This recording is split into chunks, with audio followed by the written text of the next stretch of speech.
Okay, let me get going on this. The third leg of this story is what is the government going to do about it? And it's not so much what is the government going to do about the financial meltdown and the economic meltdown that resulted, but moreover, the part that I really want to focus on is they're going to do a lot. They have done a lot. They're going to do more. But also what I will want to look at is the cost of the government action. It's not cheap. We will pay for it, and it really raises a question, a very legitimate question, as to whether or not it's worth it.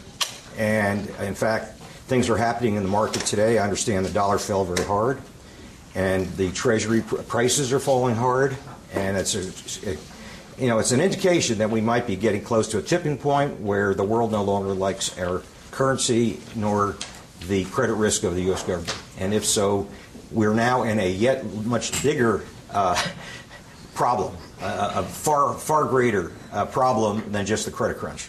And it's hard to say how that's going to go, because already there's some indication that the government might have to back off. But that's kind of where I'm going with this one. Before I get to that, I want to talk a little bit about the proposals for new regulation, which I think was that last Friday, sometime late last week. And I'd just like to make a few comments on proposed financial regulation. If you have an economic meltdown or a financial meltdown, and it's costly, and it's not only costly to you and I as individuals and firms, but it becomes costly to the government, then that cost to the government from a crisis becomes the mother of regulation. All financial regulation stems from this kind of problem, from a problem. As a matter of fact, you take a look at the whole superstructure of regulation, it all could be traced back to some financial crisis, some of them as far back as 100 years ago. And once you get them on the books, they stay on the books, and they very often are on the books for reasons that are no longer relevant, and they stifle activity, and that's going to be a major debate in Congress. So that, we're going to get it. It has to happen. Politically, it has to happen, and it has to happen in the sense that the cost of trying to bail the system out and bail the economy out is going to be very, very expensive to you and I. And I'm going to get into those costs today and give you a dollar figure of what you're looking at. So you can see why there's going to be a response. So we don't know what it's going to be yet, but what it appears so far, we don't really know, but what it appears so far is they're going to change the name of some agencies, do some consolidation, and basically it's based on the theory or the idea that somehow the banks were responsible, and we got to make them more responsible, and we got to watch them more carefully. But really, that's not what led to all this. What really led to this, for those who were here for the first two sessions, or let me fill in very briefly those who weren't here for the first two sessions. Basically, what we had was an avalanche of foreign capital coming into the United States. And the avalanche of foreign capital ran up prices. It provided the funding for mainly got funneled into U.S. housing, residential housing, this time around. And we had an oversupply of houses built. Approximately a 3-year oversupply of houses are sitting empty in the market. So when you have open global capital markets, you stand the risk of capital surging to you and causing a lot of fun while it's happening, because the currency price is rising, the asset prices are rising, we're feeling a lot of, we're wealthier, our wealth rises, and everyone's working. And that happens until the foreign capital overruns the economy, and you overbuild with the funding, and then it becomes clear, and then the investments made, in this case housing, don't pay off, and the asset that gets physical asset that gets built with the funding starts falling in value, and the capital starts to retreat. So then you're left in the aftermath of that boom-bust cycle, and we're very much in the aftermath of the boom-bust cycle. There's no bigger boom-bust cycles than being subject to global capital. This is, as we discussed the last two times, this is a new event in the world. Prior to quote, open global capital markets, we really only were dealing with our own savings and Federal Reserve new money, which they, not only on their own, but what they give to the banks to be able to lend. So we used to just deal with our own capital, and which was very the Fed was quite able to moderate the growth of credit needs relative to the needs of the economy. But once you open the borders to global capital, and as I indicated last time, it was not a decision by the United States. It was a decision by other countries. And that's what opened the global capital market. You become subject to an avalanche of capital, which, as I say, in the first instance is good news. In the second instance is overbuilding, which, again, look at the downtown condos on the way home. There's not going to be no downtown condo built, who knows, 1 decade or something like that. So what follows it is bust. Now, this is the first time it hit the United States. It hit many of the emerging nations when they first opened the world to capital in the 1990s. It came in, the first one, Mexico was the first one that did everything in terms of the turnaround of being a less developed country to being an emerging nation.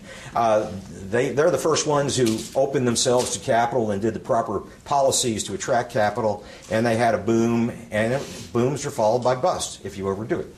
And then it turned on Asia, and Asia had their pinnacle in 1997. It was about September of 1997 when capital started to leave the Asian tigers all at once. Within a week, it had spread all through Asia, and they went through the same thing. It happened in Latin America, too. It hit Brazil and Argentina a little later, Turkey in about 2000, Russia in, I think, 1998. So each one of these emerging nations did have capital surge in, overbuild, and after you get through overbuilding, then no one's there to occupy the buildings, and whether it be residential or factory or whatever, or office or whatever. Actually, the Asian surge led to huge office buildings, actually, and factories. So you had see-through buildings going up all through Asia, and then capital left. Now, it happens in the emerging nations, and the surge of foreign capital, and you can easily dismiss this because these are relatively small countries, and you can see that the worldwide pool of capital descending on Peru is going to overwhelm it, or even descending on Mexico would overwhelm it. This is the first time it descended on the United States. It turns out our market was not big enough to absorb it either. So we were in exactly the same fix that they went through in the late 1990s. And so then the question becomes, in terms of regulation, what do we do? Do we put up capital outflow barriers? Well, you don't want to do that because no capital comes in.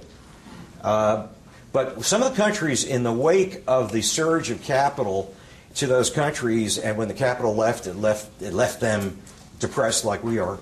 Some of them, very few of them, but some of them started to institute capital inflow restrictions, which means we're going to only let capital in as quickly as the economy generates opportunities for that capital. And if you go any faster than that, it just raises the price of existing capital and lowers the returns, and at some point, the game is over, and the capital leaves. So that was a reason. Now, I'm not sure how those policies worked out. There were a few countries, I believe, in Latin America who instituted that, and some in Southeast Asia. But that's something that we got to look into when we're talking about new regulation.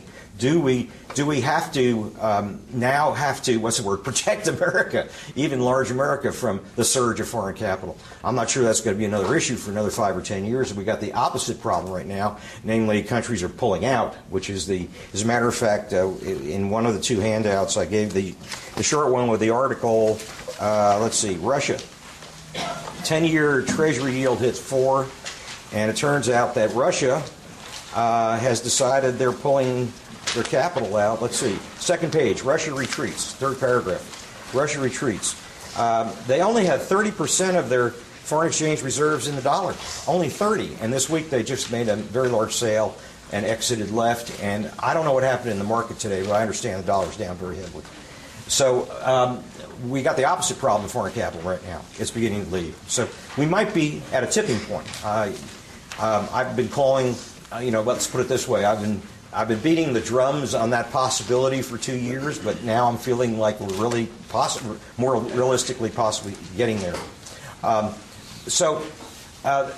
Now, if you're going to have foreign capital come in, and it creates, and the only way the administration, they never said anything about foreign capital and controlling that.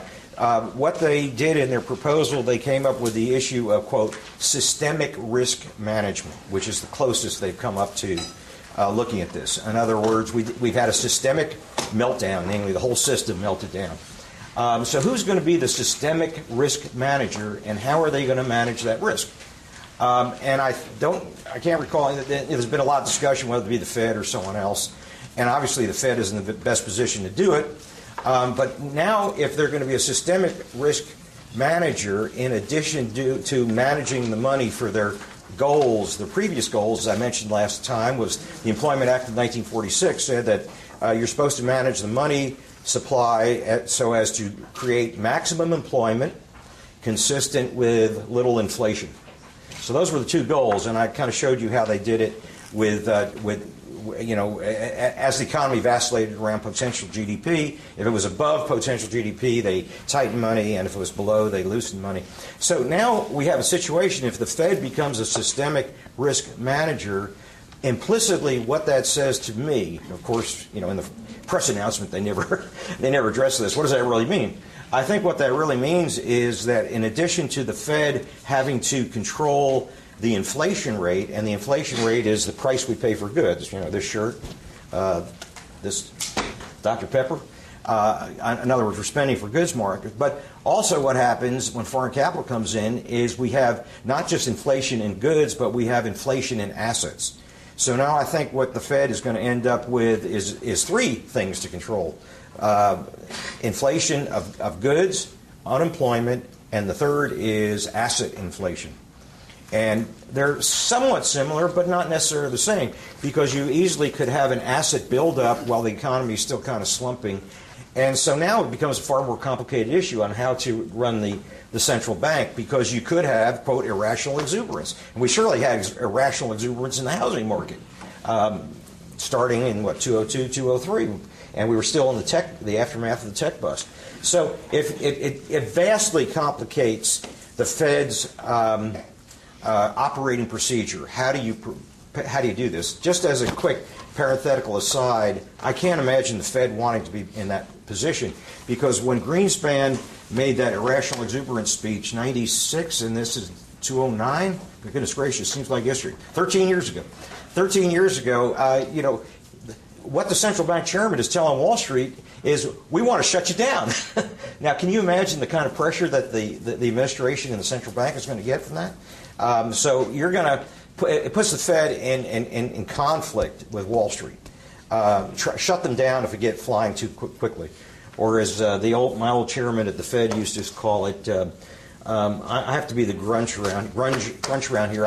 I'm the one in charge of taking the punch bowl away when the party really gets going. But it's a different party. It's not the economy's party, but the financial markets. And they don't always exactly correspond to each other.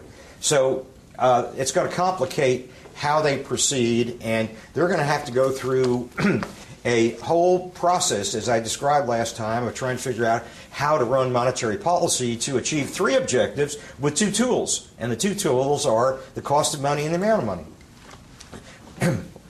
I would think that what the Fed has to get is another policy tool to try to achieve three objectives. And my guess would be the only way I could conceive of this happening is that the Fed ends up with the ability to control the capital level, or the capital ratio required of banks and investment banks, on a variable basis as opposed to a fixed basis.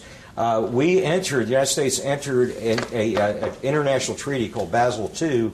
In fact, I think it just went into our signature I think we just very recently went into effect, where this international treaty, where we're going to have equal capital standards across the developed world, and the U.S.